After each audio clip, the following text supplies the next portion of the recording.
ఏపీలో అమరావతి వర్సెస్ మావిగన్. అమరావతి పేరుతో దోచుకుంటున్నారు అంటున్నారు అంబటి. అమరావతి ఎప్పటికి పూర్తవుతుంది అంటూ ప్రశ్నిస్తూ ఉన్నారు. మావిగన్ ఈ రాష్ట్రానికి గ్రోత్ ఇంజిన్ అవుతుందని అంబటి చెప్తున్నారు. 2 లక్షల కోట్లతో ఒక గ్రీన్ ఫీల్డ్ సిటీని ప్రారంభిస్తామని చంద్రబాబు నాయుడు గారు 12 సంవత్సరాల క్రితం ప్రారంభించాడు. ఎక్కడ వేసిన గొంగళి అక్కడే ఉంది. ఇప్పుడు కలుగుద్ది. మీరుండరు, నేనున్నా, ఆయన ఉండరు, కూడా ఉండడు అవ్వాలంటే. ఇలాంటి తలకు మించిన భారాన్ని నెత్తిన పెట్టుకొని రాష్ట్రాన్ని 25 సంవత్సరాలు వెనక్కు తీసుకుపోయినటువంటి వ్యక్తి నారా చంద్రబాబు నాయుడు గారు. చట్టబద్ధత కల్పించడం ఏంటయ్యా బాబు, నాకు అర్థం కాలేదు. ఇదో ఫార్సు, ప్రజల్ని మోసం చేయటం.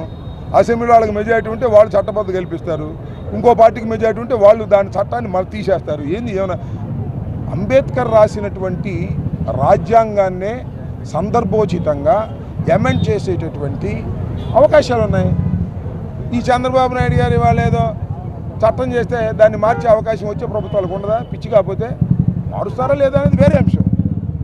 చట్టబద్ధత ఊరిన సంబరాలు. చట్టబద్ధత కాదు స్వామి. ఈ 3 సంవత్సరాలు అమరావతిని పూర్తిగా నిర్మించేసాయి. ఎవడు కలుపుతాడు? నిర్మించలేవు. 2 లక్షల కోట్లు ఎక్కడ తీసుకొస్తావు?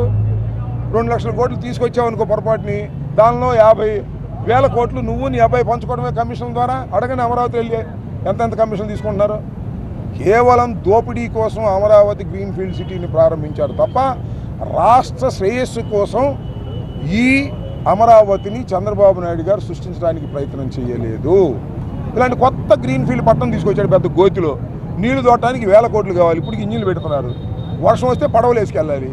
అక్కడంట రాజధాని అంట 2 లక్షల కోట్లు అంట, 1,00,000 ఎకరాలంట, పూర్తి అవుద్దంట. ఎప్పుడు పూర్తి అవుతుంది నాకు అర్థం కాల. మా పిల్లలు ఉండగా కూడా పూర్తి కాదు.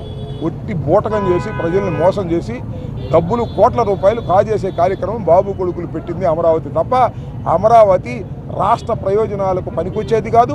గ్రోత్ ఇంజిన్ కాదు. అది పురోభివృద్ధి తీసుకురాదు. అభివృద్ధి చేసేది మావిగన్ మాత్రమే. రాసుకోండి. వాళ్ళ మీరు 100 రోజుల తర్వాత అయినా ఇదే. ఆ లడ్డు ముందు ట్రోల్ చేశారు, అది ఫెయిల్ అయ్యారు. ఇది ట్రోల్ చేస్తున్నారు, మళ్ళా ఫెయిల్ అవుతారు. మావిగనే ఈ రాష్ట్రానికి అభివృద్ధి మంత్రం అనేది త్వరలో నిర్ణయించుకుంటారు రాష్ట్ర ప్రజలందరూ.